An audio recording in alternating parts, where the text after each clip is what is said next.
We'll guide you through how to make a QR code in Canva. If you find this guide useful, then please consider subscribing and liking the video. First of all, come to Canva and open up your project. And then what you need to do is come over to the left and go down and click on apps, just like so.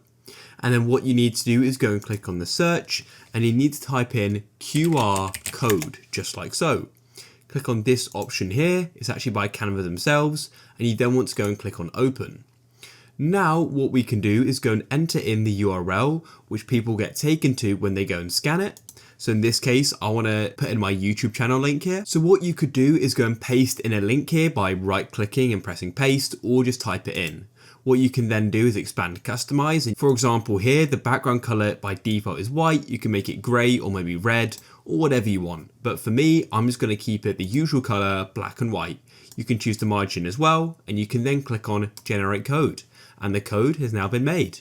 And then what you can do is go and click on it, and you can go and position it where you want it to be.